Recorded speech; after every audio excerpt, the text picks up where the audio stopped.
India market invest মাইন্ডসেটে আপনাদের স্বাগত। যা চ্যানেল নতুন এসেছেন তাদের করলো প্লিজ চ্যানেলটাকে সাবস্ক্রাইব করবেন, লাইক করবেন, বেল আইকনটা প্রেস করবেন, তার সাথে অল বাটনটা প্রেস করবেন, নোটিফিকেশন সঙ্গে সঙ্গে আপনাদের কাছে গিয়ে পৌঁছাবে। স্যার অ্যাট ফার্স্ট ডিসক্লেমার দিয়ে রাখি, দেখুন এই কোম্পানিটা নিয়ে আলোচনা করছি জাস্ট লার্নিং পারপাস। কেউ এই আলোচনাকে বাই রেকমেন্ডেশন হিসেবে নেবেন না। কোম্পানি কি কাজ করে, কোম্পানির ফান্ডামেন্টাল কী আছে, ডিটেলসটা আলোচনা করব।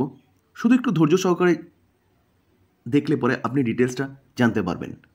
তো জাস্ট জানানোর জন্য আমি আলোচনা করছি, কোম্পানির সম্বন্ধে ডিটেলসটা বোঝানোর জন্য আলোচনা করছি। তো এটাকে কেউ বাই রেকমেন্ডেশন হিসেবে নেবেন না। বাই করার আগে নিজে ভালো মতন অ্যানালাইসিস করবেন, তারপরে বাই করবেন, নিজের রিস্ক বুঝবেন, তারপরে বাই করবেন। চলুন যাওয়া যাক।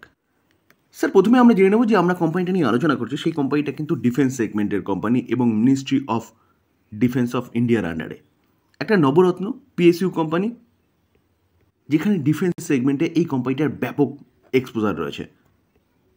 দেখুন ইন্ডাস্ট্রি দেখলে দেখা যাবে aerospace, avionic, satellite, radar system, communication system এবং ডিফেন্স সেগমেন্টে, যেখানে প্রোডাক্ট দেখলে দেখা যাবে দেখুন avionics, radar, weapon system, electronic voting machine, IIF.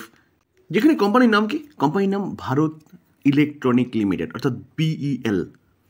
বলছে is an Indian public sector aerospace and defence electronic company, যার হেডকোয়ার্টার বেঙ্গালুরুতে। তার পাশাপাশি দেখলে দেখা যাবে it's primarily manufacturing advance electronic product for the ground and aerospace application. তো sir কোম্পানিটা কাজ কী করে এবং কোন সেগমেন্টে কোম্পানিটার এক্সপোজার রয়েছে সেটা নিয়ে আমরা আলোচনা করলাম। তো এবার দেখুন দেখলে দেখা যাবে কোম্পানিটার প্রাইস কত চলছে, 294 বা 300-র কাছাকাছি বলতে পারেন। যেখানে লাস্ট 5 দিনে কোম্পানিটাকে দেখলে দেখা যাবে প্রায় 6% মতন একটা ভালো অফসাইড মুভমেন্ট দেখিয়েছে। লাস্ট 1 মাসে দেখলে দেখা যাবে ফ্ল্যাট টাইপ পারফরমেন্স দেখিয়েছে এবং লাস্ট 6 মাসে দেখলে দেখা যাবে কোম্পানিটা 4.5% মতন একটা আফসাইড মুভমেন্ট দেখিয়েছে। আমরা যদি 1 বছরে দেখি 26%, যেখানে কোম্পানিটা তার হাই থেকে দেখলে দেখা যাবে এখনও কিন্তু অনেকটা ডিসকাউন্টে চলছে। কতটা? প্রায় 12%। আমরা যদি কোম্পানিটার 5 বছরের রিটার্ন দেখি দেখলে দেখা যাবে দেখুন 5 বছরে কোম্পানিটা 1085% রিটার্ন দিয়েছে, মানে 5 বছরে কোম্পানিটা 10 গুণ রিটার্ন বানিয়ে দিয়েছে। সেরকমই কোম্পানি ডিফেন্স সেগমেন্টে, যেখানে লাস্ট 1 বছর ধরে দেখলে দেখা যাবে কোম্পানিটা কিন্তু ফ্ল্যাট টাইপ পারফরমেন্স দেখাচ্ছে। Market cap 2 lakh crore. তো গভর্নমেন্ট ডিফেন্সকে আরও মজবুত করার কথা বলছে এবং মেক ইন ইন্ডিয়ার কথা বলছে। তো সেই জায়গায় দাঁড়িয়ে স্যার এই কোম্পানিগুলো অর্থাৎ ভারতীয় যে ডিফেন্স কোম্পানিগুলো আছে না, সেগুলো কিন্তু যথেষ্ট ভালো অর্ডার পাচ্ছে গভর্নমেন্টের ইনিশিয়েটিভের জন্য। এবং তার পাশাপাশি বলতে পারেন ইউএসের প্রেসিডেন্ট ডোনাল্ড ট্রাম্পের জন্য বর্তমানের পরিস্থিতি যে জায়গায় গিয়ে দাঁড়িয়েছে, তার জন্যে কিন্তু ন্যাটো দেশগুলো বিশেষ করে ইউরোপের দেশগুলো এখন ডিফেন্সকে মজবুত করার কথা বলছে। যেখানে ন্যাটো দেশগুলো বা ইউরোপের দেশগুলো পুরোপুরি ডিপেন্ডেন্ট ছিল কার ওপরে? ইউএসের ওপরে। তো এখন তারা তাদের ডিফেন্সকে মজবুত করার কথা বলছে এবং সহযোগী পার্টনার হিসেবে কিন্তু তারা ভারতের দিকেই তাকিয়ে রয়েছে। কারণ চায়না ইউএসটা এখন সাপোর্ট করছে না, চায়না তো কোনোদিনও তারা ভরসা করবেই না। তো একমাত্র মজবুত রাশিয়া তো হবেই না, কারণ রাশিয়া শত্রু। তো ভারতই কিন্তু একমাত্র বলতে পারেন যে তাদের বন্ধু ফ্রেন্ড হিসেবে দেশ হিসেবে রয়েছে। তো তার জন্যে কিন্তু তারা এখন ভারতের দিকে তাকিয়ে রয়েছে। তো ভারতের কাছে গোল্ডেন অপরচুনিটি রয়েছে সেই জায়গাটাকে ক্যাপচার করার। আমরা কোম্পানির বিজনেসটা বোঝার চেষ্টা করলাম। এবার চলুন আমরা কোম্পানিটার ফান্ডামেন্টাল কী আছে সেটা একটু দেখার বা বোঝার চেষ্টা করি। তো অ্যাট ফার্স্ট রিজার্ভ দেখব। দেখুন 9,600, 9,600টা 10,564, 11,740, সেটা 12,851, 15,351। তো কন্টিনিউয়াসলি কিন্তু রিজার্ভ বাড়ছে। লং টার্ম বোরোয়িং দেখলে দেখা যাবে লং টার্ম কোনো বোরোয়িং নেই এবং শর্ট টার্ম বোরোয়িং সেটাও নেই, অর্থাৎ পিওরলি ডেট ফ্রি কোম্পানি বলতে পারেন। এবং ক্যাশ অ্যান্ড ক্যাশ ইকুইভ্যালেন্ট দেখলে দেখা যাবে কোম্পানির কাছে 10,968 করোড় মতন ক্যাশও রয়েছে। তো ব্যালেন্স শিট যেটা দেখাচ্ছে সেটা কিন্তু 5 স্টার ব্যালেন্স শিট বলতে পারেন। আমরা যদি কোম্পানির রেভিনিউ দেখি দেখলে দেখা যাবে দেখুন 5 বছর আগে 13,000, সেটা 14,189, সেটা 15,547, 15,547টা কোথায় এসছে? 18,000, 20,900। তো কোম্পানির রেভিনিউ কন্টিনিউয়াসলি বাড়ছে। তাহলে বলতে পারেন কোম্পানি কিন্তু অর্ডার ভালো পাচ্ছে এবং বিজনেস ভালো করছে।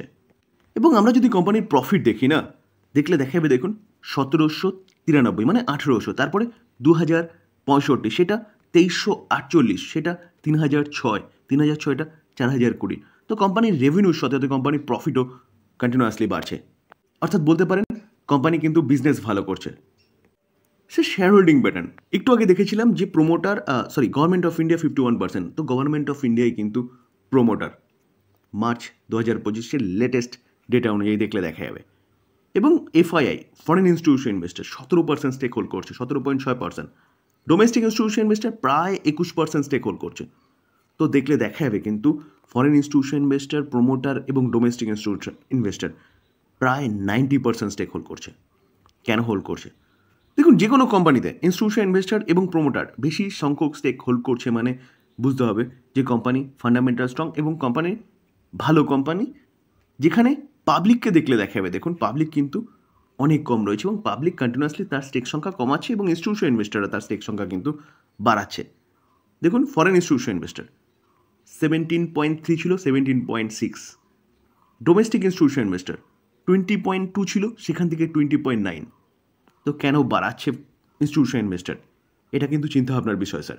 যেখানে ইনস্টিটিউশন ইনভেস্টারে দেখলে দেখা যাবে দেখুন 15.02% কে হোল্ড করছে মিউচুয়াল ফান্ড, যেখানে 394টা মিউচুয়াল ফান্ড রয়েছে।